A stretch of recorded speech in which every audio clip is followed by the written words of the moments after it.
Très bien, bonjour à tous, mesdames, messieurs. L'article 30-1 de la loi du 30 septembre 1986 relative à la liberté de communication prévoit que l'Arcom autorise l'usage de ressources radioélectriques pour la diffusion de tout service de télévision par voie hertzienne, terrestre, en mode numérique. Les règles qui encadrent cette procédure, comme le statut de l'Arcom, garantissent que les décisions d'autorisation sont prises en toute indépendance et dans le respect du principe d'impartialité. L'article précité de cette loi liste également les critères de choix sur lesquels l'autorité fonde sa décision. En application de ces dispositions et en vue de l'échéance en 2025 des autorisations actuellement accordées à 15 services, l'Arcom a conduit en 2023 une consultation publique, puis réalisé une étude d'impact dont les conclusions ont été rendues publiques le 21 décembre dernier.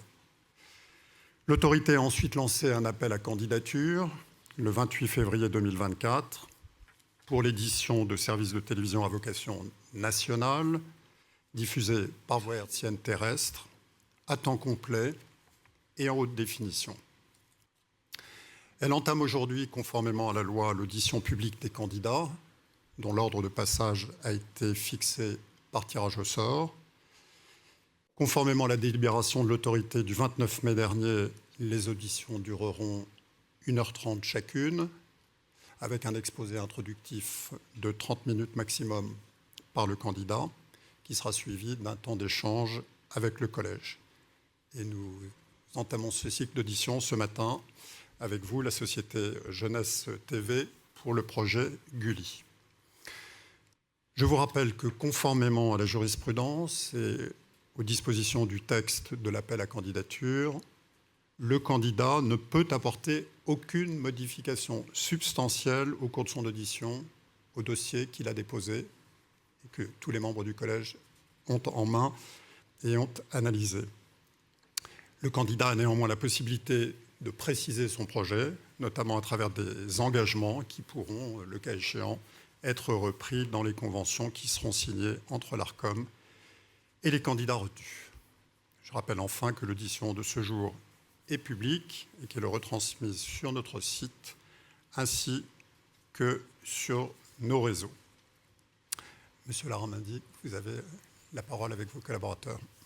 Monsieur le Président, merci beaucoup pour cette introduction. Mesdames les conseillères, messieurs les conseillers, nous sommes très heureux de démarrer avec Gulli ce cycle d'audition publique et heureux évidemment de pouvoir défendre devant vous ce projet sur la plateforme TNT qui nous tient, vous le savez, très à cœur. Alors ce matin, je suis accompagné de Guillaume Charles, qui est membre du directoire en charge des contenus, de Karine Blouet, membre du directoire en charge des affaires publiques et secrétaire général du groupe M6, Philippe Bonny, qui est président de la société Jeunesse TV, et Coralie Boitrel-Lègle, qui est directrice des programmes Jeunesse France pour le groupe. Alors avant de rentrer dans le vif du sujet et de parler de Gulli, je voulais partager avec vous 3 convictions qui nous tiennent particulièrement à cœur. La première, c'est qu'il est aujourd'hui indispensable d'être un groupe audiovisuel pour réussir en télévision. La concurrence exacerbée, notamment d'acteurs internationaux, crée une pression intense, à la fois sur l'accès au contenu, sur les besoins d'investissement, notamment dans le numérique, donc sur la viabilité économique des chaînes. Tout ceci constitue une nouvelle donne pour l'audiovisuel français. Aucune chaîne ne peut réussir seule.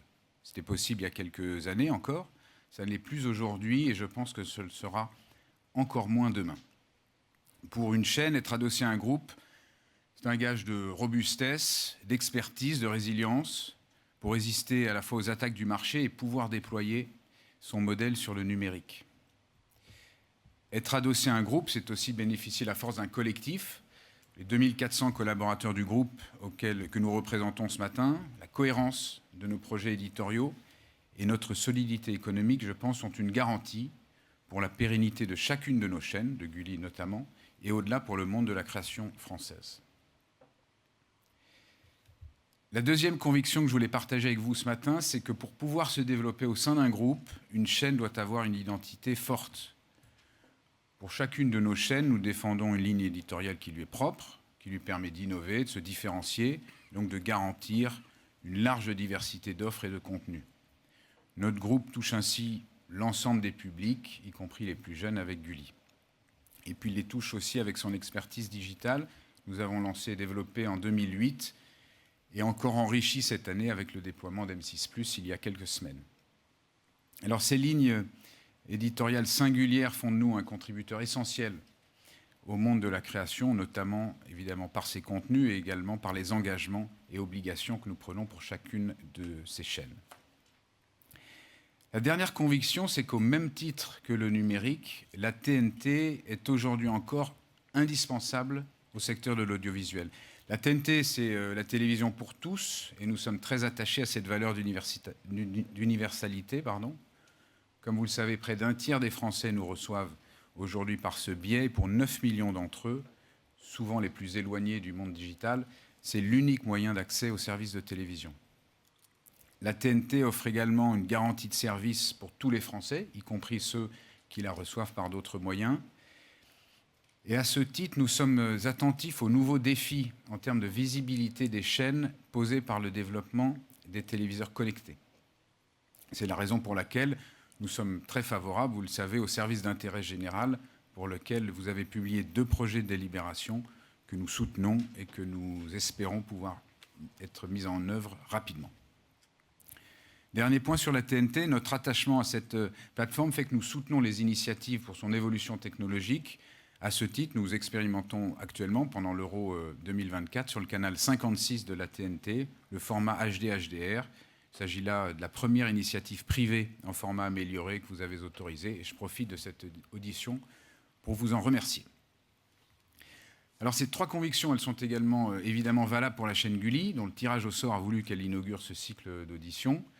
Gulli, première chaîne jeunesse de France, plus jeune chaîne de la TNT, c'est sans doute celle qui incarne le plus les valeurs d'unité et de cohésion sociale. Elle est devenue au fil des années un repère, un espace de confiance et de sécurité, non seulement évidemment pour le jeune public, pour leur famille, mais plus largement pour l'ensemble du public. Gulli est né en 2005 d'une association entre le service public et un opérateur privé. Elle occupe, je pense, une place singulière, unique, au sein de la TNT, à la fois évidemment par le public qu'elle vise, par les contenus qu'elle propose et par ses engagements spécifiques et ses valeurs. Elle est aussi unique par les évolutions de marché auxquelles elle fait face, et je voudrais les développer quelques instants. Vous le savez, les enfants sont le public dont la consommation vidéo a le plus évolué ces dernières années. L'essor de YouTube, de Netflix, plus globalement des services non linéaires internationaux, l'augmentation massive de l'offre de contenu vidéo disponible sur Internet et sur les réseaux sociaux d'ailleurs, a radicalement transformé l'usage vidéo du jeune public sur le téléviseur comme sur les autres écrans. En plus de bénéficier de capacités d'investissement largement supérieures à celles des éditeurs français, ces acteurs mondiaux profitent d'une asymétrie réglementaire que nous dénonçons régulièrement. Résultat de tout ça, c'est qu'une large part de cette nouvelle consommation échappe à toute contrainte véritable, à tout contrôle éditorial. L'exposition des plus jeunes à des contenus inappropriés, susceptibles de nuire à leur épanouissement physique et mental, est en effet, je pense, devenue une réalité dans la plupart des familles. Et voilà pourquoi Gulli est tellement importante et unique au sein de la TNT. Alors Gulli a rejoint le groupe en 2019, elle est aujourd'hui un pilier essentiel de notre groupe. Et pour continuer de proposer une alternative puissante à cette nouvelle consommation moins contrôlée, disons, nous allons continuer d'investir dans les prochaines années autour de 3 axes. D'abord les contenus jeunesse en premier lieu, notamment l'animation dont nous sommes devenus le premier partenaire privé en France en 2023. En parallèle, le développement d'une offre familiale le soir pour développer l'audience conjointe et intergénérationnelle. Deuxième point, évidemment, les supports et notamment la digitalisation pour accompagner les changements d'usage tout en préservant, c'est très important à nos yeux, la sécurité du jeune public. Et enfin, la diversification. Vous plonger dans le monde réel notre lien avec le public.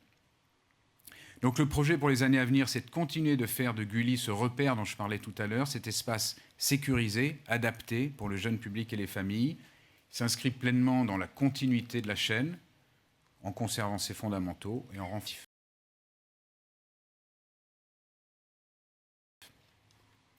Dans un instant, Guillaume décrira le rôle de Gulli dans le groupe, comment nous comptons continuer de développer la marque Gulli. Philippe reviendra ensuite sur la digitalisation, les diversifications, pour vous montrer comment Gulli compte tenir sa place sur tous les terrains de jeu dans les années futures. Coralie vous présentera ensuite notre expertise éditoriale et le pacte de confiance qu'on a noué entre les créateurs de contenu et notre public. Et puis Karine clôturera enfin en reprenant les engagements sociétaux qui caractérisent notre chaîne.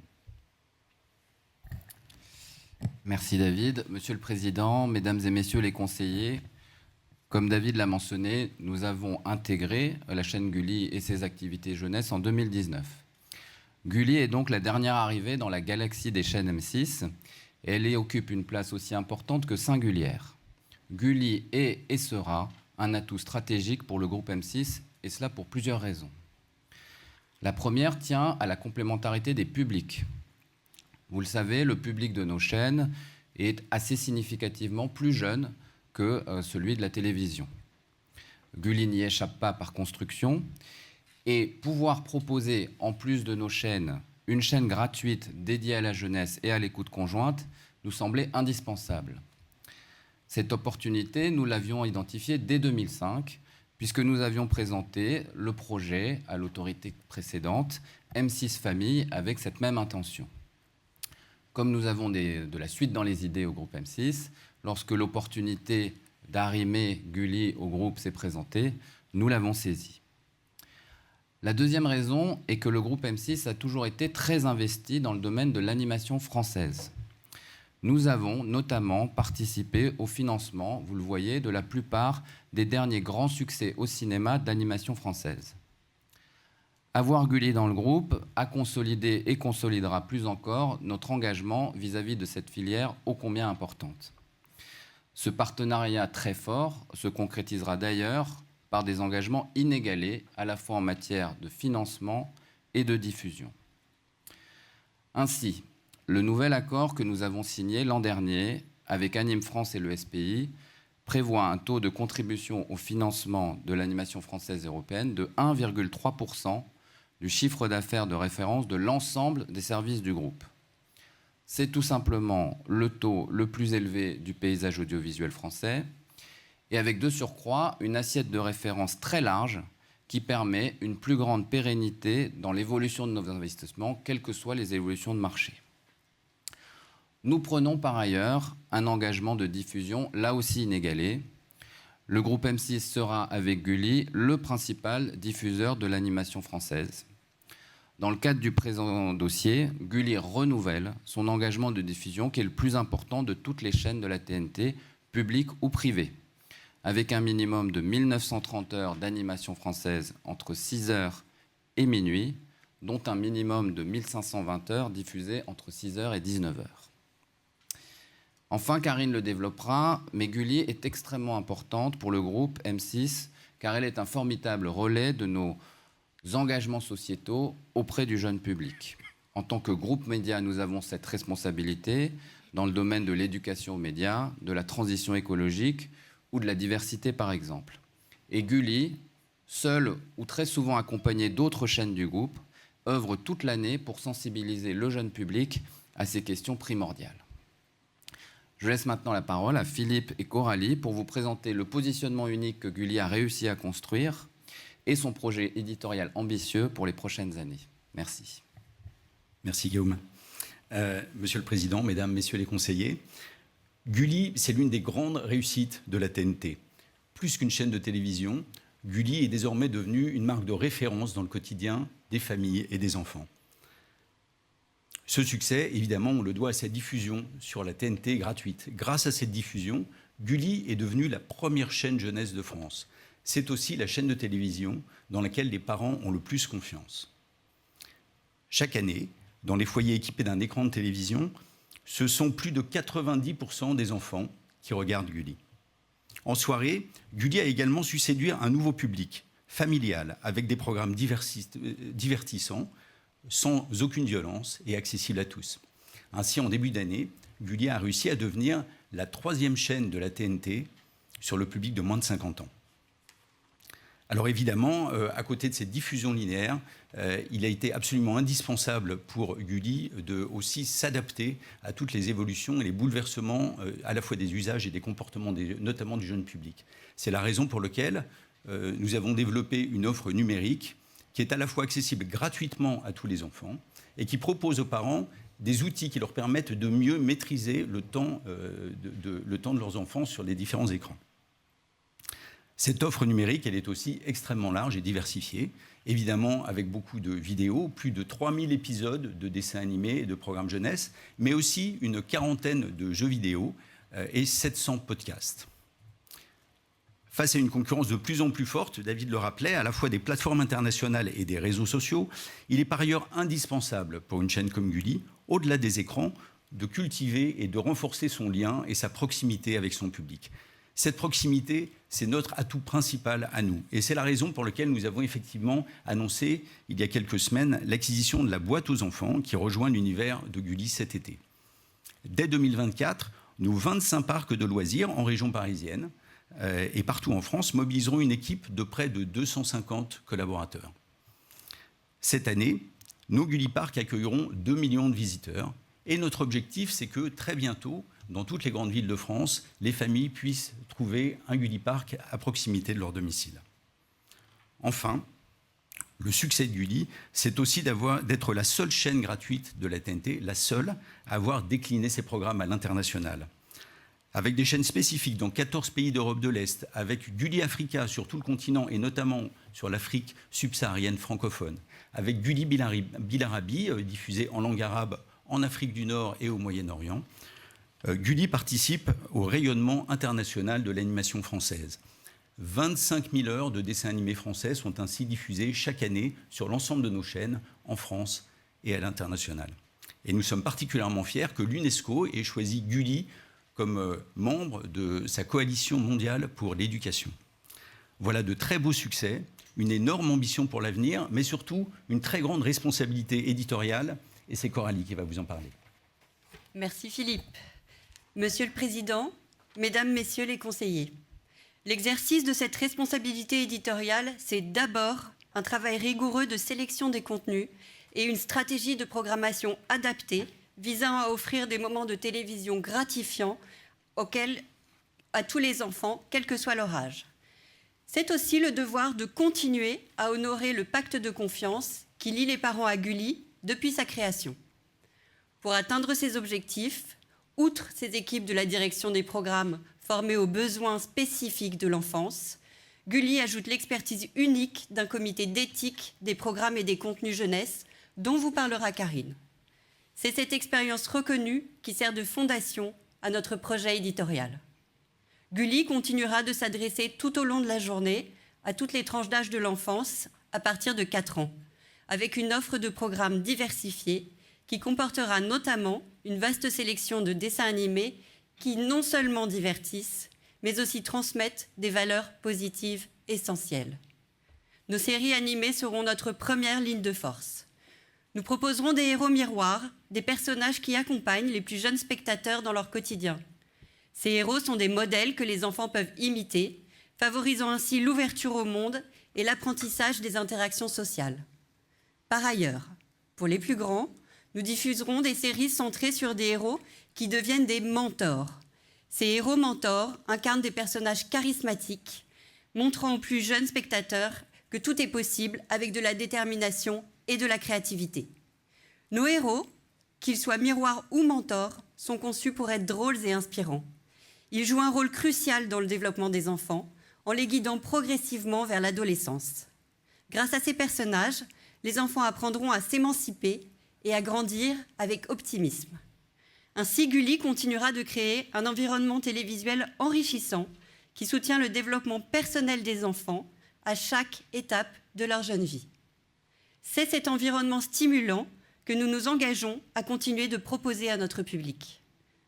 L'axe fort sur lequel nous travaillons pour cela est de toujours offrir du contenu original et sans cesse innover. Au total, ce sont plus de 400 demi-heures de programmes inédits sur Gulli à la rentrée prochaine. Nos séries sont cousues main pour notre antenne par des équipes talentueuses issues des écoles françaises d'animation parmi les meilleures du monde. Cette année, avec pas moins de 17 séries en développement ou en production, le groupe M6 réaffirme son engagement fort aux côtés des producteurs de l'animation française, soutenant activement la créativité et l'innovation dans ce secteur clé. Aux côtés des producteurs, nous doterons chaque saison des paris créatifs. Voici 2 exemples réussis, issus de notre stratégie de programme ambitieuse. Le succès est au rendez-vous depuis déjà 2 saisons avec les Sisters, une adaptation tirée de la bande dessinée éponyme. Une manière pour Gulli de mettre en lumière les familles modernes et drôles. Nous terminons actuellement la programmation de la saison 3 et nous sommes déjà engagés pour 2 saisons supplémentaires. Les exemples de création originale ne manquent d'ailleurs pas non plus. Pour n'en citer qu'un, nous diffusons actuellement la saison 7 des Totally Spies, ce programme français qui fait le tour du monde, et nous avons déjà commandé la saison 8. Nous travaillons les programmes dans la durée, toujours tournés vers demain. Nous miserons sans relâche sur de nouvelles productions pour nourrir notre grille des programmes, avec ce je ne sais quoi, dans l'air du temps, des nouvelles productions bien ancrées dans leur époque. Ce seront toujours des programmes reliés par un ton unique et moderne, des situations campées dans le quotidien des enfants et surtout beaucoup de cœur. Le deuxième axe fort, c'est la création sous toutes ses formes, pour transmettre et divertir. Au-delà de nos séries animées, Gulli continuera de proposer également des magazines et des divertissements spécifiquement développés pour notre jeune public. Par leur diversité, ces émissions jouent un rôle clé dans la stimulation de la curiosité, de l'imagination et de l'esprit critique chez les jeunes téléspectateurs. Nos magazines aborderont tous les sujets de leur vie quotidienne, allant de la science aux activités culturelles, en passant par l'environnement. Mais nos émissions seront également conçues pour être divertissantes et amusantes, en favorisant l'apprentissage par le jeu et le plaisir. C'est la marque de fabrique de Gulli. Le soir, les plus jeunes doivent se coucher et Gulli s'adressera à la famille pour une écoute conjointe et des moments de partage et de complicité. Les enfants d'hier, depuis les années 2000, ont grandi avec Gulli, sont devenus les parents d'aujourd'hui. Une nouvelle génération d'adultes, très attachés affectivement à notre chaîne, dans laquelle ils ont une grande confiance, je le répète. Ces millennials devenus parents, les sociologues anglo-saxons les ont nommés les parenials, mais nous, on les appelle la génération Gulli. Des parents très investis dans le bien-être de leur famille et qui ont gardé leur âme d'enfant, faite de souvenirs heureux qu'ils souhaitent partager. Ainsi, dès 21h, l'offre de contenu sera très large, des grands films de cinéma, des divertissements, des jeux à l'adrénaline positive, portés par des talents fédérateurs. Le tout encapsulé dans un habillage aux couleurs vives, dynamiques, différent de celui de la journée, pour bien marquer une différence des contenus, mais toujours sécurisés. Et ce sera sans cesse l'objectif principal de nos soirées sur Gulli, créer des moments de partage et de complicité entre les générations. Pour cela, nous construisons une nouvelle salle de magazines immersifs, baptisée PopDoc. Chaque émission enquêtera sur un phénomène de culture pop. Nous proposerons aussi une soirée événement intergénérationnelle, un documentaire d'archives et de témoignages qui revient sur les débuts de nombreux artistes français majeurs, comme Jean Dujardin, Jérôme Commandeur et bien d'autres, grâce à l'émission Graines de Stars. Nos documentaires sociétaux seront toujours à l'honneur. L'année dernière, nous avons remporté le prix spécial Société française, catégorie documentaire, au Festival TV de Luchon avec La Brigade extraordinaire. Nous sommes extrêmement fiers de ce film et nous en préparons un autre actuellement. Enfin, sur le cinéma, Gulli se positionnera comme un carrefour entre 2 univers, celui de l'enfance et du monde adulte, offrant une sélection de films d'animation, enchantant les plus jeunes tout en proposant des œuvres générationnelles pour l'ensemble de la famille. Pour conclure, Gulli s'engage non seulement à divertir, mais aussi à enrichir les relations familiales par des contenus de qualité qui plaisent à tous les âges. Créer et rassembler dans un univers sécurisé, respectueux de tous les publics, sont les maîtres mots de notre ambition éditoriale.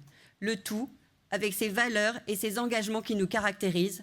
Je vais à présent laisser Karine les développer. Merci, Monsieur le Président, Mesdames les conseillères, Messieurs les conseillers. Vous l'avez compris, être la première chaîne jeunesse aujourd'hui nous confère une large responsabilité que nous avons à cœur de porter. Depuis l'origine, Gulli est très identifiée sur la TNT, très engagée. Elle accompagne au quotidien les enfants et leurs familles. Elle contribue à faire grandir les citoyens de demain. Ce socle de référence et de valeurs, je le décline en 7 engagements qui sont évidemment la continuité de ce que l'on fait aujourd'hui. D'abord autour de la protection de l'enfance. Bien évidemment, Gulli continuera d'offrir une offre de contenu accessible, une palette accessible à tous les publics, à tout moment. En plus du comité éditorial qu'évoquait Coralie, et qui sélectionne les contenus avec une vigilance très importante pour les enfants selon leur âge et selon leur développement. Gulli s'attachera, compte tenu de son public, qui est un public vulnérable et spécifique, l'expertise d'un comité d'éthique programme et des contenus jeunesse qui existe depuis sa création et qui a été renouvelé très récemment. Il est présidé par Madame Dominique Poussier, que vous connaissez, et composé de personnalités indépendantes, d'experts en psychologie de l'enfance, psychologues, psychanalystes, pédopsychiatres, sociologues et professeurs. Il accompagnera Gulli dans ses contenus et ses projets en plaçant toujours l'enfant et son bien-être au cœur de ses réflexions. Deuxième type d'engagement autour de certains sujets sensibles pour les enfants et les familles qui nous tient à cœur et qui est important aussi pour l'autorité. Gulli s'engagera et continuera de s'engager contre les violences faites aux enfants, notamment en proposant la série animée originale « Tu dis, tu stop » pour expliquer aux enfants ce qui est normal, ce qui n'est pas normal et ce qui doit l'inciter à parler. Gulli s'engage aussi contre le harcèlement. Nous aurons à la rentrée une campagne qui sera diffusée sur Gulli et sur les relais numériques du groupe et qui dira « Les enfants disent non au harcèlement ». Une campagne pour remplir les interactions sociales entre enfants de davantage de bienveillance. Troisième type d'engagement, Gulli poursuivra avec force son engagement en faveur d'une large représentation de la diversité de la société française. Les personnages sur Gulli sont volontairement très différents pour représenter toute la diversité, parfois aussi en situation de handicap. Dans une série comme Spirit, très emblématique, vous avez une héroïne, Eleanor, qui est en fauteuil mais qui monte à cheval, comme les autres héroïnes. Gulli reflète toutes les familles d'aujourd'hui, recomposées, monoparentales, homoparentales. Tous les enfants et toutes les familles doivent se reconnaître sur Gulli. Gulli s'attache enfin à ce que ses contenus luttent contre les stéréotypes de genre, pour une société plus égalitaire. Quatrième type d'engagement, sur le terrain, très important aussi, et à l'antenne, Gulli promeut des comportements favorables à la santé. La pratique d'activité physique pour tous est, je crois, omniprésente dans toutes nos séries, dans la plupart de nos séries animées, dans nos programmes. Vous avez par exemple Bande de sportifs, qui est une série animée emblématique en la matière. Gulli favorisera aussi des messages sur l'importance du sommeil, d'une alimentation équilibrée. Cinquième type d'engagement aussi, très important, l'apprentissage de la lecture pour tous. Gulli est associé depuis 2021 avec l'association Coup de pouce, qui est partenaire de la réussite à l'école, qui déploie des ateliers dans les écoles auprès de 6500 élèves de CP pour porter le prix Coup de pouce Gulli des premières lectures. Après un exercice civique, les élèves ont élu cette année comme lauréat l'ouvrage « Ma famille déconnectée », qui incite les plus jeunes à réfléchir à l'impact des écrans. Sixième type d'engagement, autour de l'éducation aux médias. Gulli a été précurseur en la matière en développant des initiatives grâce à l'expertise du Clémy notamment depuis maintenant 11 ans. Avec les rédactions de M6 et RTL, Gulli accueille des collégiens chaque année et développe des initiatives pour faire connaître le fonctionnement des médias, le journalisme, lors de la semaine de la presse et des médias dans l'école. Enfin, Gulli n'a depuis sa création jamais cessé de sensibiliser les plus jeunes aux enjeux environnementaux. Elle a été la première chaîne à consacrer des émissions à la sensibilisation à la protection de l'environnement et de la biodiversité. Et Gulli va continuer à promouvoir, comme les autres antennes du groupe, la transition écologique et à œuvrer, notamment dans ce sens, autour de la Semaine verte et dans le cadre de son contrat climat. Et voilà, avec Gulli, on peut découvrir le monde, on peut s'éveiller, comprendre, échanger, s'amuser, tout en partageant un message de cohésion sociale synonyme d'espoir. Dans ses contenus, elle rassemble et porte des valeurs positives, bienveillantes, indispensables à la société actuelle. Voilà, Monsieur le Président, Mesdames et Messieurs les conseillers, Gulli donc, est la seule chaîne privée et gratuite de la TNT entièrement dédiée au public des enfants, de leurs familles. Nous en sommes fiers. J'espère en tout cas que ça s'est vu ce matin. Nous voulons poursuivre cette ambition dans les années à venir. Alors nous restons évidemment à votre disposition pour répondre à toutes vos questions et nous avons un court film, si nous avons le temps, que nous aimerions diffuser. Bon, vous voulez regarder quoi?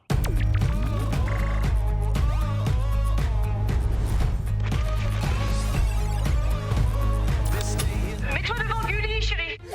Parce que Gulli, c'est bon, c'est good, c'est Gulli good. C'est parti!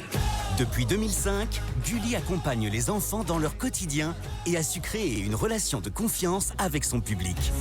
Impatient de vous voir grandir, je suis. Accrochez-vous! Au programme, les séries d'animation préférées des 4 à 14 ans.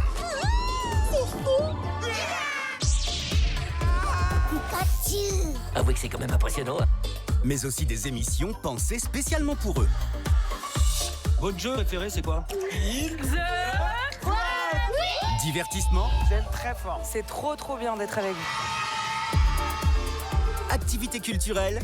Salut, what's up? Salut, what's up? Jeux d'aventure. D'être ici à Tahiti en famille, c'est fou. C'est un rêve éveillé, hein. Des concepts innovants. Dynamisme, sourire et détermination, qu'est-ce que tu veux de plus? Ah bah rien. Dans la vie aussi, et pour bien grandir, Gulli inspire les enfants. Fille ou garçon, c'est plus chouette quand on se respecte. Ouais! À travers ses programmes et des actions engagées sur le terrain, Gulli contribue à faire grandir des futurs citoyens Aujourd'hui, on va parler écologie. ouverts au monde et attentifs aux autres. De la gentillesse plus dans mon cœur et ça va plus grandir le cœur. Oh, c'est tellement gentil. Il faut jamais nourrir la méchanceté. Nous, avec le sport, on brise les a priori. Et pour encourager les enfants à prendre soin de leur santé, Gulli promeut l'activité physique et une alimentation saine dans des jingles publicitaires adaptés. Oh yeah! Toutes ces valeurs fortes de cohésion et bienveillance ont contribué à faire de Gulli la première chaîne jeunesse en France. C'est cool, hein? Trop stylé de ouf! Merci Gulli! Merci, Gulli! Et parce que les enfants d'hier sont les parents d'aujourd'hui, Hier, on a regardé Gulli. La chaîne Gulli. T'as fait quoi hier soir, toi? Bah, on a regardé Gulli. Mais je suis un énorme fan, j'adore. en prime time, la chaîne s'adresse à tous. Même s'ils sont adultes, ils sont comme nous. T'as raison. En soirée, enfants et parents retrouvent des programmes intergénérationnels pour partager des moments de complicité. Suivez-moi si vous le pouvez. Des divertissements à savourer à tout âge. Le choc des robots! On n'a jamais vu ça dans BattleBots. Ce soir, on s'appellera tous un petit peu Dorothée parce qu'on va replonger dans les années Club Dorothée. Oh là. Si vous êtes ici, c'est que vous êtes les meilleurs dans votre domaine. Magnifique. Peut-être le plus grand exploit sportif depuis le 100 mètres d'Usain Bolt. Non? Non. Ah, coupé. Des magazines et documentaires pour s'émerveiller ensemble. Voici la princesse de ce soir. T'es amoureux quoi, toi? Enfin. Ça se voit. Au programme, des sensations fortes et des souvenirs inoubliables. Tu souffres là ou pas? Bah, je ferais peut-être pas 500 mètres tout seul. Bonjour les amis, bonjour la famille. On va en prendre plein les yeux et plein les oreilles. C'est le genre de jouet qui n'a pas pris une ride. Et de grands films pour toute la famille. Alors maintenant, qu'est-ce qu'on fait?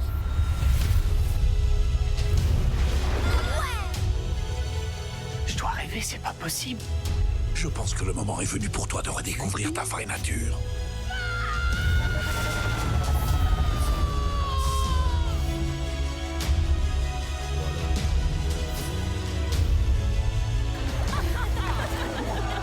Parce que c'est toi, la merveille. Yes, I think to myself, what a wonderful.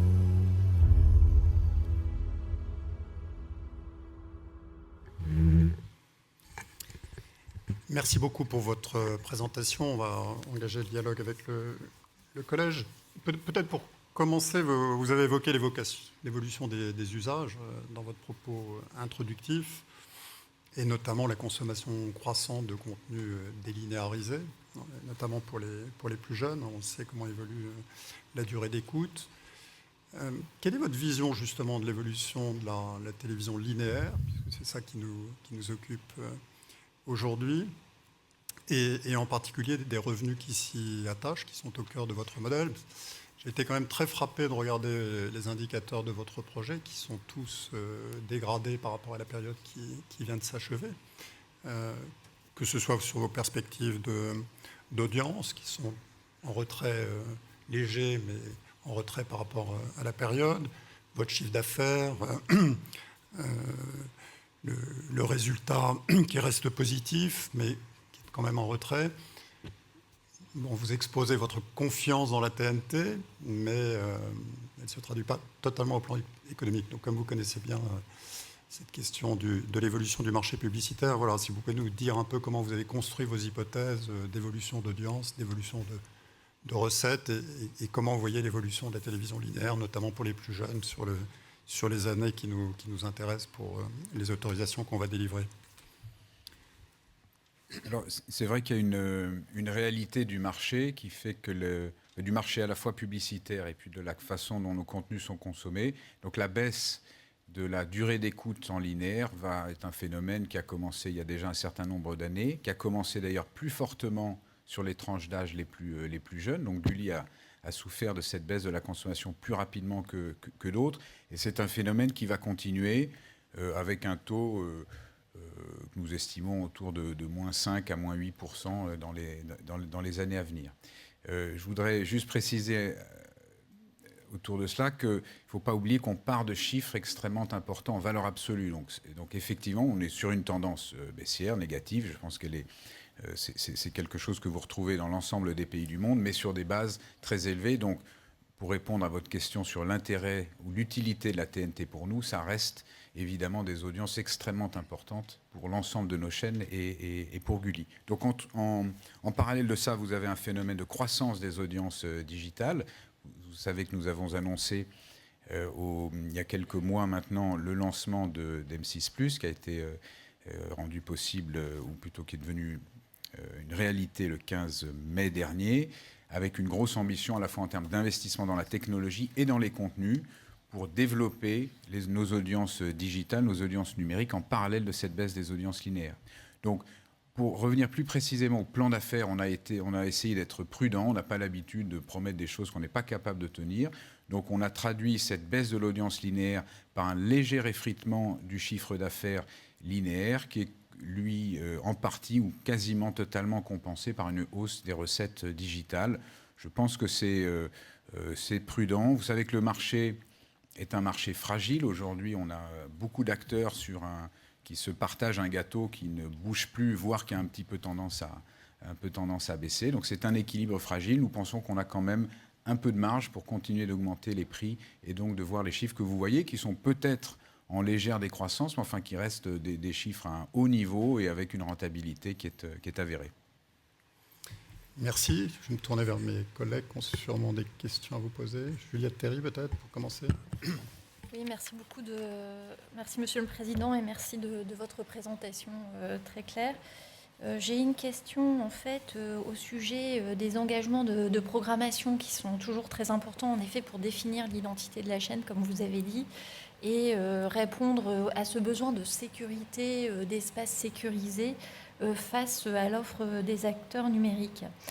Donc en ce sens, ce qu'on voit, c'est une évolution, vous l'avez dit, d'une chaîne jeunesse et écoute conjointe, alors que la Convention fait référence à des programmes qui sont vraiment dédiés aux parents et éducateurs. Et donc j'aurais aimé savoir ce que vous définissez par programmes familiaux, du soir notamment après 21h, comme vous l'avez dit. La deuxième question, toujours sur le même sujet, d'avoir à la fois une évolution du service, mais toujours dans un espace sécurisé, c'est la question des programmes éducatifs. Est-ce que vraiment proprement éducatifs pour les enfants, est-ce que vous en prévoyez? Et est-ce que pour la population la plus vulnérable, c'est-à-dire les 4-6 ans, vous seriez prêt à avoir des tranches horaires dédiées pour eux? Voilà, merci. Merci pour votre question. Je vais laisser Philippe répondre sur ces questions importantes. Oui, donc sur la première question, je pense que ce qui est très important, et on pense aussi que dans le développement de Gulli sur les années futures, c'est qu'on a une nouvelle génération de parents qui est beaucoup plus impliquée. On en a parlé, il se trouve que c'est une génération de parents qui est qui a une relation très forte et très affective avec notre chaîne Gulli, mais on va dire que c'est Coralie disait tout à l'heure, ce sont ce qu'on appelait les millennials à l'époque, qui maintenant deviennent parents, et ça va être les parents pour les 15 ans qui viennent. Et ils ont une particularité très importante. Premièrement, ils ont une meilleure maîtrise certainement que les générations précédentes de tous les outils numériques. Donc ils en connaissent les usages, mais ils en connaissent aussi les risques. Ça, c'est le premier élément. Le deuxième élément, c'est que c'est une génération de parents qui a des enfants un petit peu plus tard. Quand on voit aussi les chiffres de l'INSEE, probablement, ils ont moins d'enfants que ce qu'on a pu voir dans les générations précédentes, avec une baisse de la natalité qui se poursuit. Mais en revanche, ils ont une relation, je dirais, beaucoup plus fusionnelle et ils sont beaucoup plus dans le partage. C'est la raison pour laquelle on a envie que ce partage il s'exprime à l'antenne et qu'ils aient la possibilité en soirée, alors évidemment à partir d'un certain horaire, on leur conseille aussi que les enfants ne restent pas forcément devant la télé, mais néanmoins sur les enfants qui sont plus dans le haut de l'âge, c'est très important pour ces parents d'avoir ces moments de partage avec eux et notamment partager les souvenirs qu'ils ont de leur propre enfance. C'est quelque chose de très important. C'est important sur le linéaire, c'est important sur nos offres sur le numérique parce que justement ils sont plus à même d'accompagner leurs enfants sur ces programmes-là, et c'est aussi important sur toutes nos activités sur le terrain. Quand on parle du développement de nos Gulli Park, c'est aussi le moyen, loin des écrans d'ailleurs pour le coup, de créer ces moments de partage avec une génération de parents qui est encore plus impliquée que ça a pu être le cas précédemment. Ça, c'était pour la première question. La deuxième question... les 4-6 ans. Pardon ? Sur les 4-6 ans. Sur les 4-6 ans, ça c'était la troisième, donc sur le public plus jeune. D'abord, en ce qui concerne les programmes éducatifs, nous on part du principe que tous les programmes sur Gulli ont une tendance éducative. Coralie en parlait tout à l'heure, elle pourra peut-être rajouter des éléments à ce que je vous dirai. Mais à chaque fois qu'on développe un dessin animé, qu'on développe un programme, notre ambition, c'est vraiment de transmettre des valeurs positives, de bienveillance, de tolérance, de respect. Donc c'est vrai qu'on va tout dépend de la définition que vous pouvez donner de programme éducatif, mais notre travail et le travail qui est fait par le comité éditorial et par toutes les équipes des programmes, c'est vraiment d'accompagner les enfants, de leur transmettre ces valeurs qui vont leur permettre de grandir. Et sachant qu'on a une particularité, nous, sur Gulli, un petit peu comme tous les parents, c'est que les enfants, ils vont nous accompagner pendant un certain nombre d'années, et puis un jour, ils vont nous quitter. C'est vraiment une particularité spécifique des chaînes destinées à la famille. Et en ce qui concerne le plus jeune public, écoutez, évidemment, on a certains moments de la journée, je dirais notamment en fin de matinée, sur lequel on s'adresse un peu plus spécifiquement à un public plus jeune, mais notre objectif, c'est d'avoir, en tout cas sur l'ensemble de la chaîne, une couverture très large et d'avoir des dessins animés, des programmes qui peuvent toujours être regardés par tous les enfants, mais qui vont couvrir l'ensemble de ce spectre. C'est un peu ce que vous expliquait Coralie tout à l'heure, entre les différents types de héros et les différents types de développement qu'on avait, notamment sur les séries d'animation. L'animation qui reste toujours le premier programme chez les enfants, jusqu'à 12 ans, ça reste leur programme préféré. Alors on a évidemment d'autres magazines et d'autres types de programmes pour les accompagner, mais l'animation reste un élément essentiel, et c'est vraiment autour de toutes ces séries d'animation qu'on essaie de construire notre offre de programme. Je ne sais pas si Coralie, tu veux ajouter quelque chose ? Bien volontiers. Donc on a deux manières, nous, de concevoir les programmes. Ils ont tous une portée éducative, comme le disait Philippe. Nous avons soit des programmes qui sont frontalement éducatifs. Vous l'avez vu dans le film, c'est E égale M6 Family, par exemple, où la science, l'environnement sont des sujets qui sont développés de manière très didactique, expérience à l'appui. Donc ça, c'est une première typologie de programme. On en a d'autres, par exemple, pour apprendre aux enfants à signer, où là aussi, on apprend très directement des choses. Et puis, dans l'ensemble de nos programmes, toutes les valeurs positives qui sont transmises par Gulli, mais qui sont hyper importantes en termes de cohésion sociale, ce sont des valeurs que l'on a à toutes les strates de la fabrication du programme. Nous travaillons pour les séries d'animation que nous produisons avec les producteurs français, main dans la main, chaque jour, à toutes les étapes de la fabrication de séries de dessins animés. Chaque épisode fait l'objet d'un travail ensemble, de la première ligne d'écriture jusqu'à la dernière étape de mise en scène. Et à chacune de ces étapes-là, nous glissons ces valeurs de respect, de bien vivre ensemble qui sont fondamentales et qui sont aussi des moyens pour les enfants d'apprendre à se développer personnellement avec leurs pairs qui les entourent. Antoine Boilet. Oui, bonjour, merci beaucoup pour votre présentation. Est-ce qu'il serait possible de faire un petit coup de projecteur sur le volet création et petite série de questions que je partage avec vous.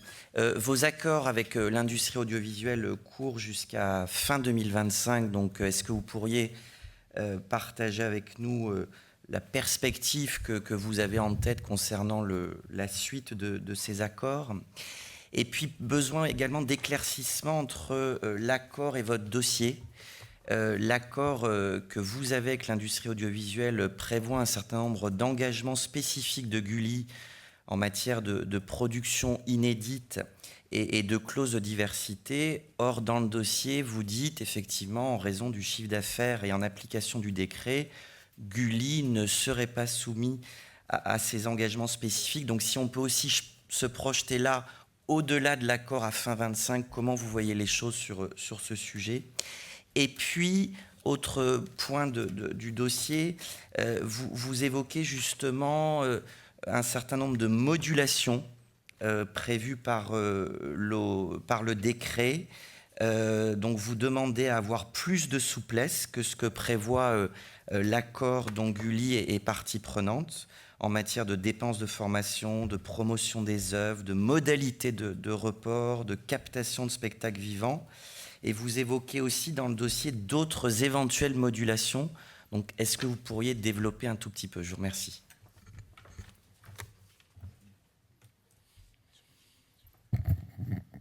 Bien, alors d'abord, c'est vrai qu'on a un accord donc, qui a été signé. Je crois qu'il sert de cadre à nos obligations. Donc, on a pris, en plus des 1,3% que je mentionnais, un certain nombre de caractérisations, on va dire, de cet investissement. Près de 3/4, dont 74% est fait en animation indépendante. On sait que c'est un élément important. Il y en a les 2/3 aussi qui sont faites sur de l'inédit. Donc, via l'accord, on a un engagement aussi d'inédicité, en tout cas dans la production. Et puis, 90% de cet accord doit être fait avec des œuvres d'animation EOF. Donc là encore, c'est une garantie, disons, pour la filière de manière importante. Alors, par rapport à l'imbrication, j'ai envie de dire, dans les accords, c'est vrai que nous considérons que nous devons avoir en permanence une démarche constructive avec les différentes filières de l'industrie. Et donc, nos accords, en général, pratiquement tout le temps, sont la retranscription de nos engagements, soit chaîne par chaîne, soit pour le groupe. J'insiste quand même sur la notion de groupe, qui est extrêmement importante. On l'a dit, c'est un atout d'avoir un groupe audiovisuel qui soutient une chaîne, en particulier dans ce domaine-là. Vous avez souligné on va dire la difficulté à laquelle on est confronté en termes de concurrence des plateformes, d'adosser une obligation de production à un chiffre d'affaires groupe est très importante parce que justement, elle protège des aléas d'évolution dont on observe que plus le public est jeune, plus ils peuvent être importants.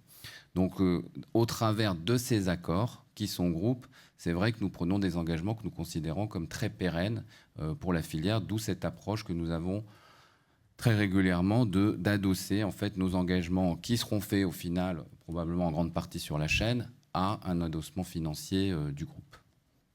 Alors, sur les modulations, peut-être Karine, si tu peux... Oui, monsieur le conseiller, je ne sais pas si vous visez notamment le cinéma ou si c'est une question plus globale sur les modulations conventionnelles. Sur le cinéma, on a demandé pour le cinéma des dispositions comme une valorisation des films de patrimoine, puisque Gulli notamment est investi sur le film de patrimoine. Et on a une clause unique en fait sur le report, les modalités de report et le transfert. Mais peut-être Philippe pourra compléter ma réponse. Et sur la partie audiovisuelle, les modalités sont celles de notre accord interprofessionnel. Si tu veux. Et d'ailleurs, sur la partie audiovisuelle, ce qu'on a souhaité faire, en accord d'ailleurs avec Anime France et le SPI, c'est effectivement d'avoir un engagement sur l'animation qui concerne toutes les chaînes et services du groupe. C'est un élément qui est très important et c'est un facteur de pérennité de ces investissements et de visibilité. En revanche, dans le dossier spécifique de Gulli, vous noterez que nous avons pris un engagement de 10% d'investissement de contribution dans les offres patrimoniales. Bien évidemment, une très grande partie de cet investissement sera certainement dédiée à cet engagement sur l'animation groupe. Mais vraiment, on considère, et ce qu'on partage d'ailleurs avec les producteurs d'animation, que cet engagement, outre le fait d'être le plus important taux qui existe aujourd'hui dans tous les accords qui ont été signés, il donne vraiment cette sécurité sur nos investissements dans l'animation dans les années qui viennent. Hervé Goetschau. Merci, Monsieur le Président. Merci pour votre présentation. J'avais deux... Évidemment, c'est au plus mauvais moment. J'avais deux questions. La première, je voulais revenir, mais sous un autre angle, à la question qui vous a été posée par Antoine Boilet concernant la part d'inédit, ce coup-ci sous l'angle de la programmation, ce qui n'apparaît pas très clairement dans la grille des programmes que vous proposez. Quelle est la part d'inédit, quelle est la part de rediffusion? En gros, la question, c'est quelle est la part de programmes frais, entre guillemets, que vous offrez véritablement à vos téléspectateurs de manière hebdomadaire, mensuelle et annuelle? Ça, c'est une première question. La deuxième question a trait au plan d'affaires. À deux reprises dans votre présentation, vous avez évoqué la diversification, notamment avec l'acquisition des Gulli Parks, ce qui n'apparaît pas dans le plan d'affaires présenté dans votre dossier de candidature. D'abord, est-ce que ça veut dire que en fait, cette part-là se retrouve en fait, dans les comptes consolidés du groupe?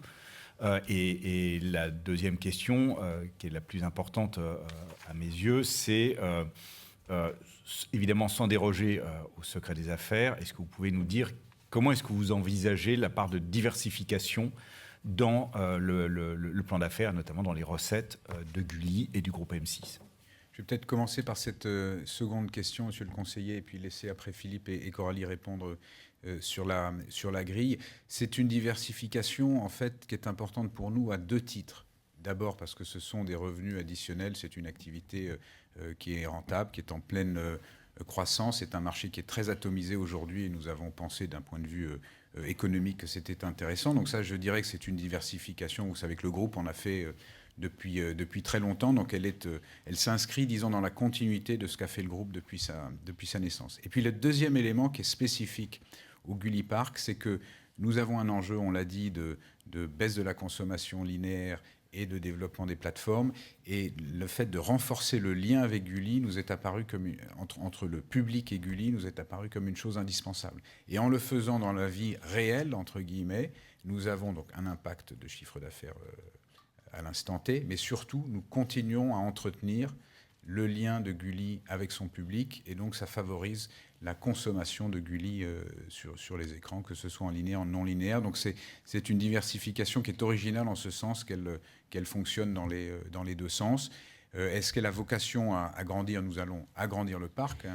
On va passer de 25 parcs. Enfin, on va continuer de développer ces parcs Gulli dans le futur. On ne prévoit pas d'autres acquisitions structurantes pour ce dossier-là. Et en revanche, peut-être en complément, à l'intérieur du dossier, je ne peux pas développer plus le plan d'affaires qui vous a été soumis, mais il y a une indication sur justement le chiffre d'affaires qui est fait sur les différentes diversifications, mais qui est un peu à part du plan d'affaires que nous avons fait effectivement sur nos activités principales, notamment sur la chaîne de Gulli sur la TNT. Et Coralie, sur la grille, peut-être tu veux... Alors, je peux vous renseigner d'abord sur l'animation, puisque je vous donnais tout à l'heure le chiffre de 400 demi-heures d'animation inédite. Ça, c'est une première base. Ensuite, nous sommes très actifs en prime time pour proposer des magazines et des documentaires qui sont aussi complètement propres à notre chaîne et totalement inédits.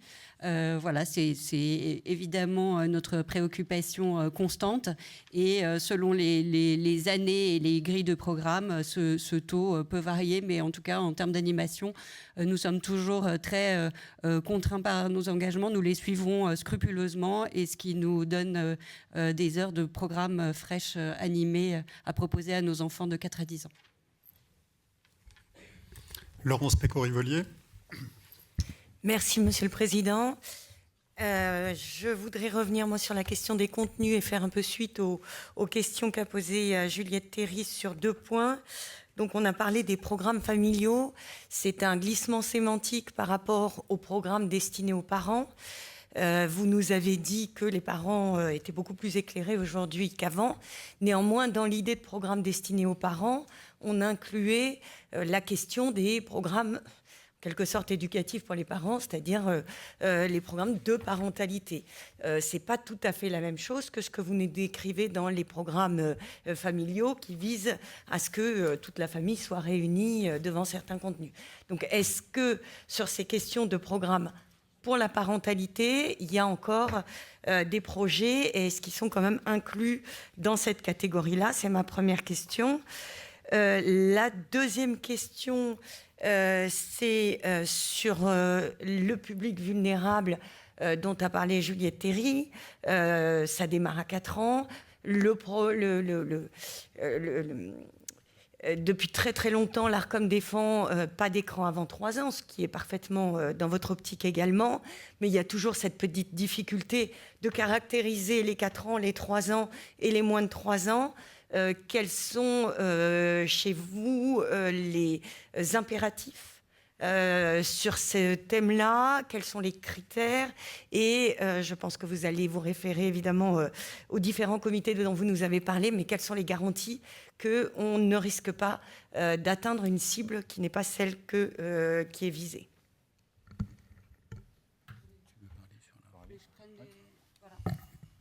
Donc vous l'avez dit, et nous l'avons dit aussi, Gulli souhaite offrir une large offre de programmes d'écoute conjointe qui permet non seulement de fédérer les parents et les enfants, et qui permet à tous de se retrouver, de se divertir ensemble et de passer des moments gratifiants devant la télévision.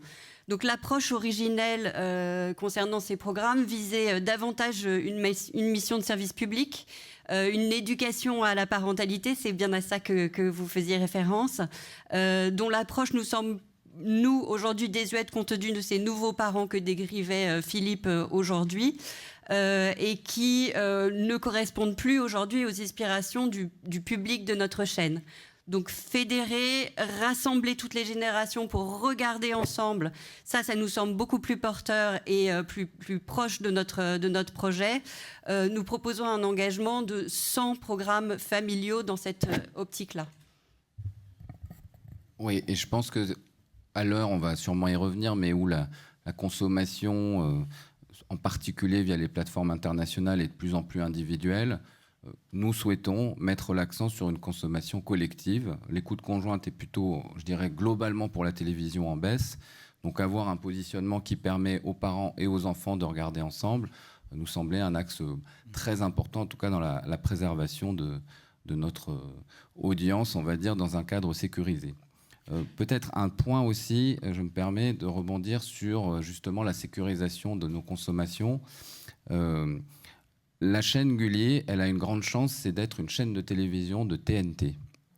Et si vous regardez, au-delà de sa consommation linéaire que vous connaissez, y compris dans le non-linéaire, près de plus de 3/4, je dirais, de consommer Gulli sur le téléviseur, il est bien ancré aujourd'hui chez les foyers français. Sur les 100 programmes que vous évoquez, les 100 programmes familiaux, là, vous pourriez préciser un petit peu de quoi il s'agit, quel type d'émission, quel moment de programmation, puisqu'ils sont censés être partagés parents-enfants. Alors, en termes de programmation, la plupart du temps, c'est en première partie de soirée, parce qu'il faut aussi que les enfants dorment. Donc, ce ne sera pas sur des heures plus tardives, mais il y a, je dirais, tous les genres de programmes. Le cinéma est très fédérateur, ça c'est certain. Le documentaire, en tout cas, tout ce qui peut avoir attrait justement aux familles peut être très intéressant. Et puis, évidemment, le divertissement, c'est aussi une chaîne pour se divertir, Gulli. Et donc, Je ne dirais pas qu'il y a un genre privilégié pour l'écoute conjointe, mais le groupe M6 a un vrai savoir-faire dans ce domaine-là. Ça peut être aussi une émission culinaire. Enfin voilà. Donc aujourd'hui, nous connaissons les différentes typologies d'émissions qui prônent l'écoute conjointe et qui peuvent surtout se consommer parents-enfants. C'est ce que nous recherchons. Benoît Loutrel. Pardon, juste, on n'a pas répondu à Laurence sur la partie des 3 ans. Je sais pas ce qu'on peut dire, en tout cas sur le sujet, c'est que, effectivement, si j'ose dire, la réponse était un peu dans la question, parce qu'en effet, c'est nos équipes éditoriales et le comité, bien sûr, qui a son mot à dire.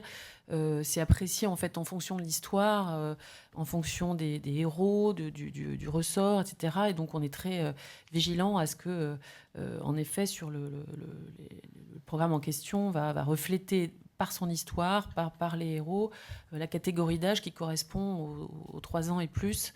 Voilà, je pense qu'on n'a pas eu on a eu un débat sur un programme en particulier, mais historiquement, mais enfin, depuis la création de Gulli, on n'a pas eu de problème d'interprétation de ce point de vue-là. Oui, et puis je pense sur ce sujet particulier, et effectivement, comme le disait Guillaume, le fait qu'il y ait une écoute conjointe beaucoup devant la télévision avec la présence d'un parent, c'est un élément évidemment essentiel. Je rappelle que sur l'ensemble de l'offre numérique que l'on distribue, et notamment sur l'application Gulli, nous avons aussi mis en place des outils, ce que je disais tout à l'heure, qui permettent aux parents de mieux maîtriser le temps qui est passé par les enfants devant les écrans, qui permet aussi de choisir le type de programme avec des profils spécifiques sur chacun ceux qui peuvent être différents au sein du foyer sur chacun des enfants, et qui permet de proposer des programmes un peu spécifiques. Et en ce qui concerne la télévision, la TNT, je rappelle que l'ensemble des mesures d'audience sont calculées sur un public de 4 ans et plus. C'est-à-dire que l'audience, la réalité, c'est que l'audience des enfants n'est pas calculée en dessous de 4 ans. Il faut savoir que c'est une particularité quand même de la France, puisque quand on regarde l'ensemble des autres pays, si vous allez en Allemagne, c'est à partir de 3 ans que les audiences sont calculées. Si vous allez aux États-Unis, c'est à partir de 2 ans. Et donc évidemment, quand vous avez des outils de mesure d'audience qui s'adressent particulièrement aux enfants, et c'est le cas aussi sur certains outils digitales distribués sur Internet, et ben, ça incite un certain nombre d'opérateurs à s'adresser spécifiquement aux programmes à destination des plus jeunes, notamment des bébés. Enfin, on voit beaucoup de choses qui existent évidemment sur Internet. Je dirais que nous, sur l'offre de Gulli et sur la TNT, c'est évidemment quelque chose qui n'existe pas, parce que depuis longtemps, on a choisi cette mesure d'audience qui ne concerne que les 4 ans et plus. Merci Benoît Loutrel. Merci beaucoup. Merci, Monsieur le Président, pour votre présentation et plus globalement pour votre candidature. Moi, je voudrais continuer un peu sur cette question, parce que je comprends donc que vous nous dites qu'il y a un glissement. On bascule d'une cible enfant-parent à enfant et écoute conjointe. Mais alors, dans ces programmes d'écoute conjointe qui rassemblent les parents et les enfants, vous dites 100 programmes par an, mais est-ce qu'il n'y en a pas une partie, au moins une par mois, dont on pourrait espérer qu'il y ait une volonté de les utiliser pour construire une vision commune, une citoyenneté numérique, que ça soit l'occasion justement, à l'occasion d'une écoute conjointe, d'aider les parents et leurs enfants à en discuter. Parce qu'on sent bien que on rentre dans la durée d'autorisation auquel vous aspirez, ça sera une période de bascule.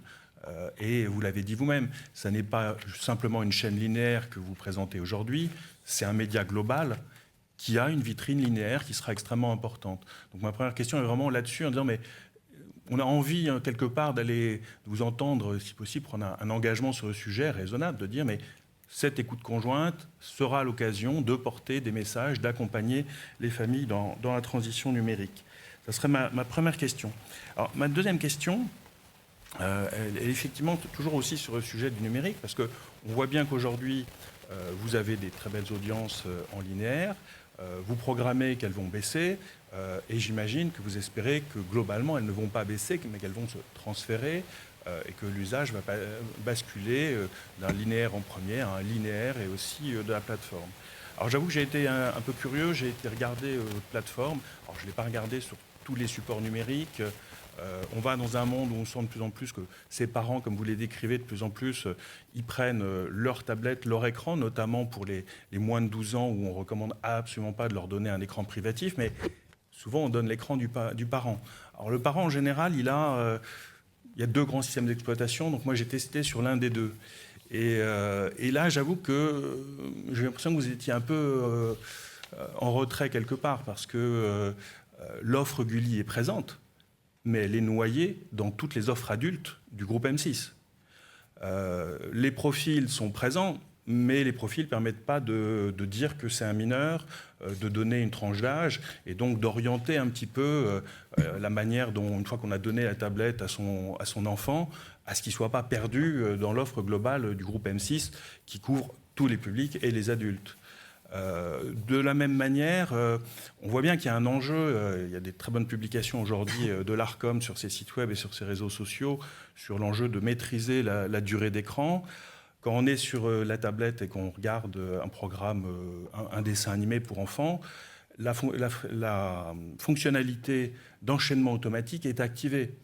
Est-ce qu'il faut l'activer en permanence ou est-ce qu'il faut utiliser la force du numérique pour pouvoir faire des choses qu'on ne peut pas faire dans le linéaire, qui est de dire, tiens, quand le profil a été activé moins de 8 ans, il faut peut-être que ça s'arrête automatiquement au bout d'un dessin animé ou de 2 dessins animés.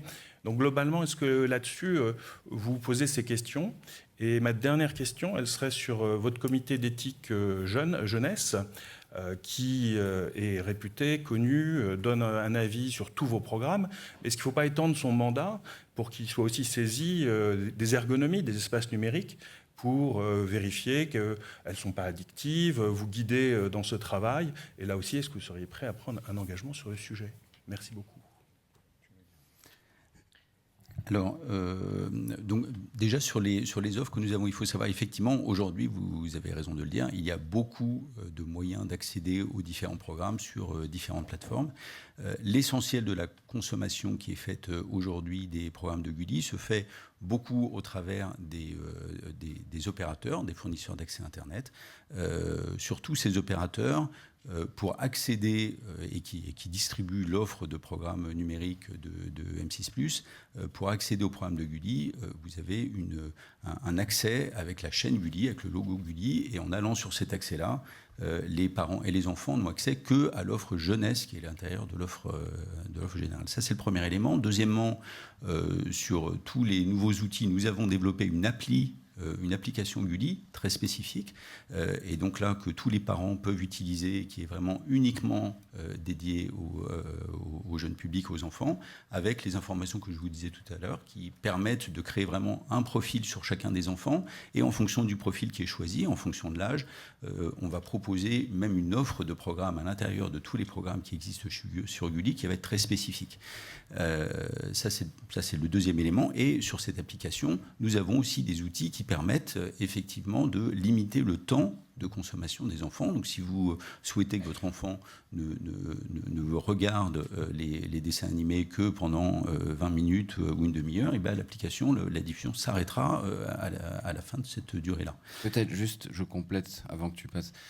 Si vous regardez l'univers M6 des chaînes, il se retrouve pour toute partie sur M6+, qui est vrai, c'est la plateforme, on va dire, de référence du groupe M6.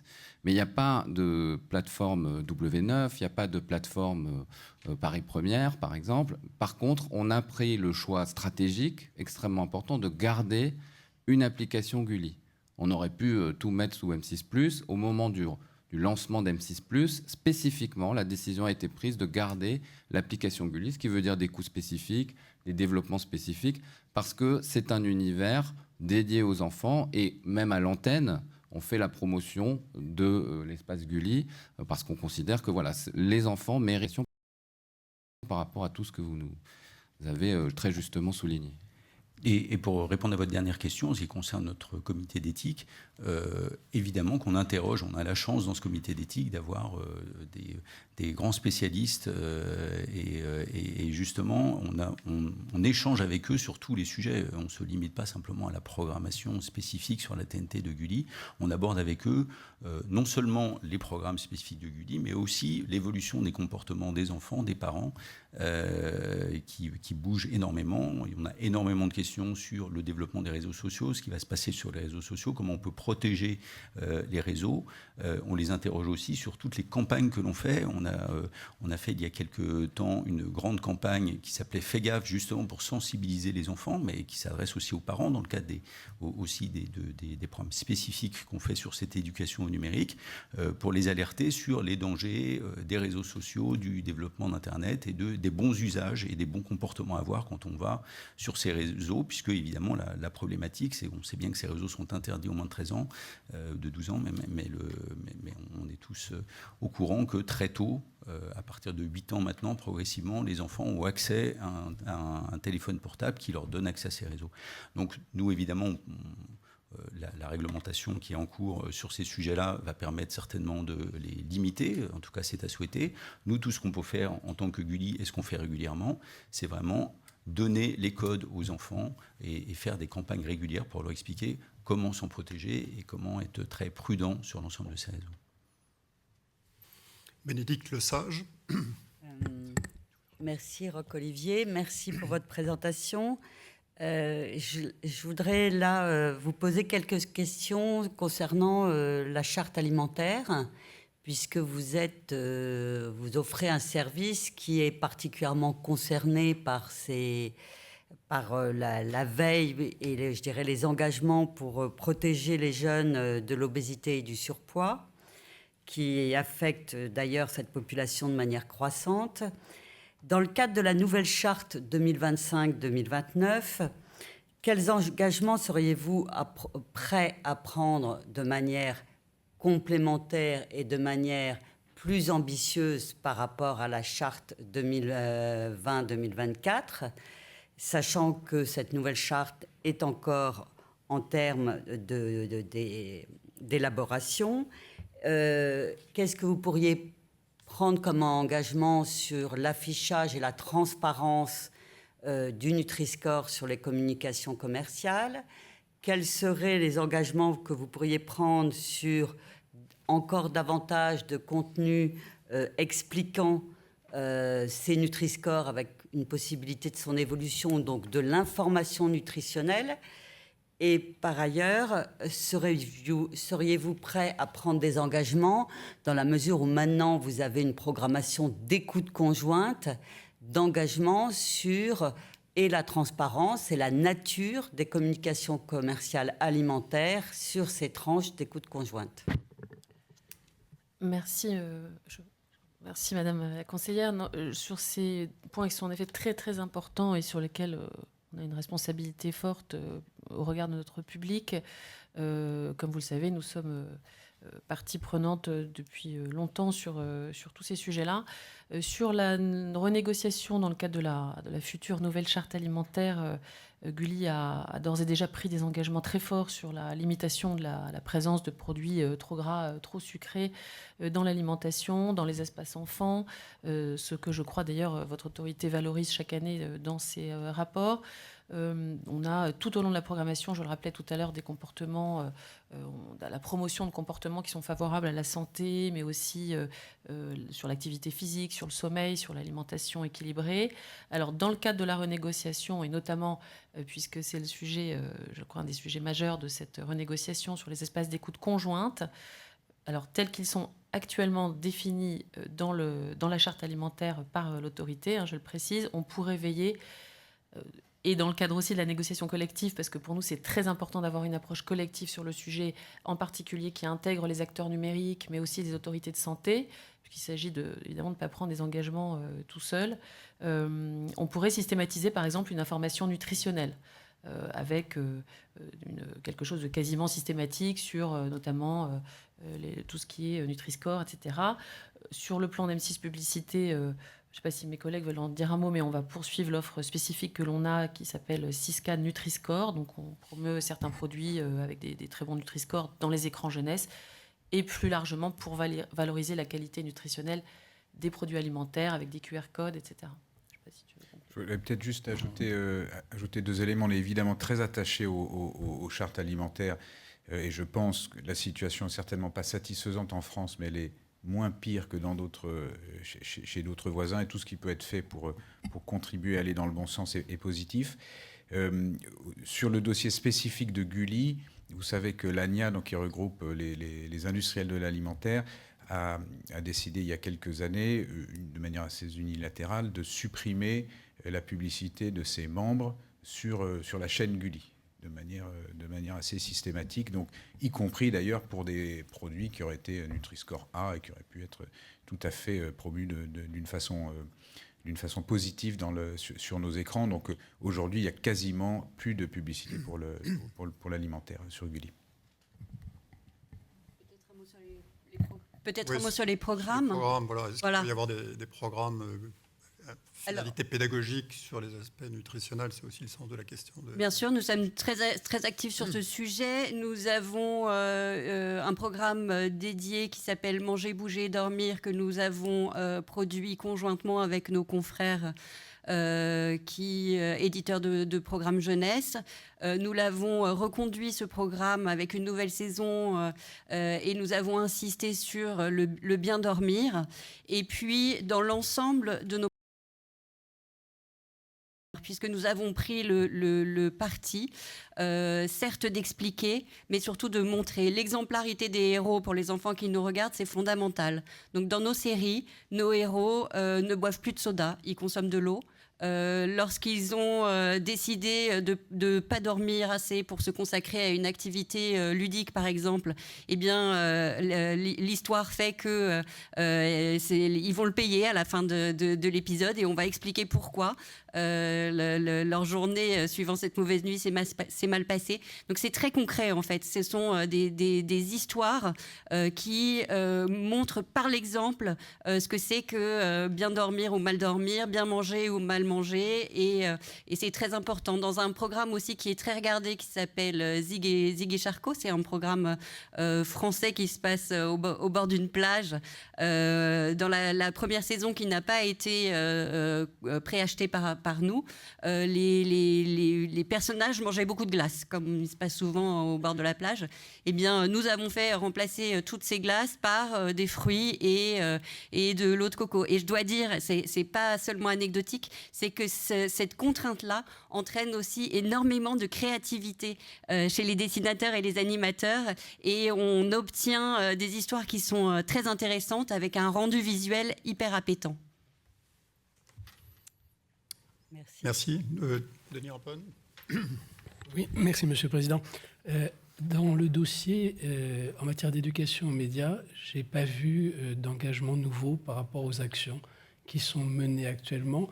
Est-ce que, compte tenu du public, qui est donc celui auquel vous adressez, compte tenu également de la dimension éducative que vous avez mise en avant, est-ce que des initiatives nouvelles sur ce terrain-là pourraient être envisagées ? Sur l'éducation aux médias, encore une fois, on envisage, comme sur d'ailleurs beaucoup d'autres sujets, on a des engagements au niveau du groupe, on a commencé à développer des outils, et d'ailleurs on est très preneur d'un dialogue constructif et constant avec votre autorité sur le sujet. Dans le cadre notamment de tout ce qui est le renouvellement des actions, disons, pour amplifier peut-être certaines actions, et notamment en faveur du public jeune, est à l'étude pour avoir une complémentarité entre ce que l'on fait encore une fois, sur nos outils numériques et puis ce que l'on va faire à l'antenne. Mais est-ce qu'il y a des programmes spécifiques qui sont envisagés à ce stade? Alors aujourd'hui, on mène une grande opération chaque année. On en fait 2, d'ailleurs, généralement, une avec M6, une avec RTL, et qui nous semble particulièrement performante. Alors on essaye d'en faire plus, mais on a plutôt, nous, fait le choix d'opérations qualitatives, puisque on accueille en réalité une vingtaine d'étudiants, c'est des jeunes étudiants du collège, et qui intègrent vraiment la rédaction de M6 ou la rédaction d'RTL, et pendant une semaine, ils vont assister à toutes les conférences de rédaction, et ils vont proposer eux-mêmes des sujets qu'ensuite ils vont aller réaliser avec des journalistes. Donc c'est vraiment un travail très très qualitatif, et à la fin, ils présentent les sujets Et l'ensemble des enfants et des collégiens qui ont participé à cette opération viennent sur le plateau d'M6 du 19h45 pour présenter leur bilan et notamment une rubrique qui s'appelle Info et Intox. Donc c'est vraiment une opération extrêmement qualitative. Donc une avec M6, une avec RTL, alors qui concerne peu d'enfants, mais c'est vrai que si on compare sur toutes les opérations qui sont montées avec le Clémy, il y a plein d'initiatives qui sont très intéressantes. Souvent, c'est plutôt des initiatives avec des grandes conférences où on fait venir des enfants et on essaye de leur expliquer ce qu'il faut faire, ce qu'il ne faut pas faire. Nous, on a fait le choix vraiment de les mettre en situation et d'avoir ces enfants qui, tous les jours, doivent décider le sujet, ils se mettent d'accord tous ensemble, quel sujet ils vont traiter aujourd'hui, comment ils vont le traiter, comment ils vont vérifier les informations qu'ils vont donner. Donc c'est vraiment quelque chose de très qualitatif, je crois, qui est particulièrement apprécié par le Clémy. Et puis, en visibilité, c'est très important aussi. Ça concerne peu d'enfants, mais il y a énormément de familles et d'enfants qui le voient, puisque tous ces programmes passent dans le 12h45 sur M6, dans le 19h45 en fin de journée, avec des audiences qui sont extrêmement importantes. Et il y a toujours une très, très grande fierté, à la fois des élèves, de leurs professeurs, et des familles qui les ont accompagnés pendant toute cette semaine. Donc, c'est vraiment le choix qu'on a fait, vraiment de se concentrer sur une opération extrêmement qualitative et ensuite de lui donner une visibilité très forte, non seulement sur Gulli, mais aussi sur l'ensemble des chaînes du groupe. Oui, je le disais tout à l'heure, en parallèle de ce que dit Philippe et qui est vraiment très relayé, très visible dans les écoles aujourd'hui. Il y a aussi donc Média Smart, il y a 2 opérations immersives, plus un espace dédié sur M6+, qui s'appelle Comprendre les médias. On en avait pris l'engagement l'an passé au moment de la renégociation de la convention pour M6. On a des relais à l'antenne M6 aussi qui permettent de toucher un plus large public. Donc en la matière, encore une fois, la synergie groupe est vraiment essentielle. Mais le sens de la question, ça rejoint celle que posait Benoît Loutrel tout à l'heure, c'est d'aller un petit peu plus loin, au-delà de ces opérations ponctuelles que beaucoup de médias font. Compte tenu de votre cible, vous ne pourriez pas introduire des modules dans votre programmation, y compris des modules qui se destinent bien à la jeunesse, qui peuvent être dans un registre humoristique ou autre, qui ait une portée éducative sur ces sujets vraiment essentiels d'apprentissage de l'utilisation des écrans, des portables, ce qu'on appelle maintenant la citoyenneté numérique, qui est un enjeu fondamental. Bon, vous êtes l'un des vecteurs jeunesse importants de la TNT aujourd'hui, vous aspirez à être à nouveau présent, et c'est vrai qu'on attendrait un petit peu ça aussi de la chaîne. Alors on fait énormément d'opérations, énormément de campagnes.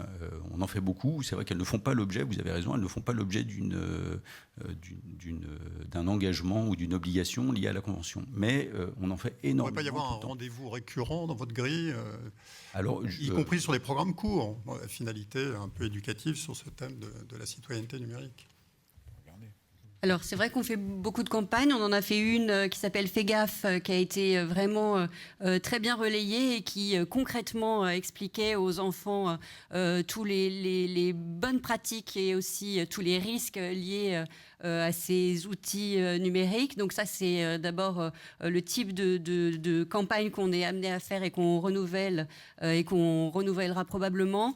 La deuxième chose, c'est que nous avons un magazine d'écoute conjointe qui aujourd'hui s'appelle What's Up, qui va évoluer probablement aussi dans les saisons à venir et dans lequel les enfants sont aussi reporters et par les enfants, pour les enfants, ces bonnes pratiques vis-à-vis du numérique sont passées à la fois aux enfants et aux parents, puisque ce magazine est diffusé à une heure d'écoute conjointe.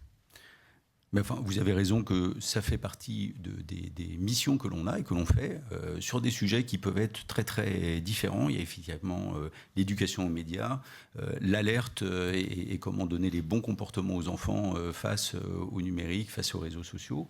Mais on s'engage, on a aussi des campagnes très fortes comme celle qu'on prévoit à la rentrée autour du harcèlement. Le harcèlement, c'est aussi un élément très important pour les familles et d'inquiétude très important pour les familles. Et là aussi, on travaille spécifiquement sur des campagnes, chaque fois en essayant d'emmener les enfants avec nous. Je ne sais pas si, Coralie, tu veux dire un mot sur la campagne qu'on a en cours de production. Oui. Mais...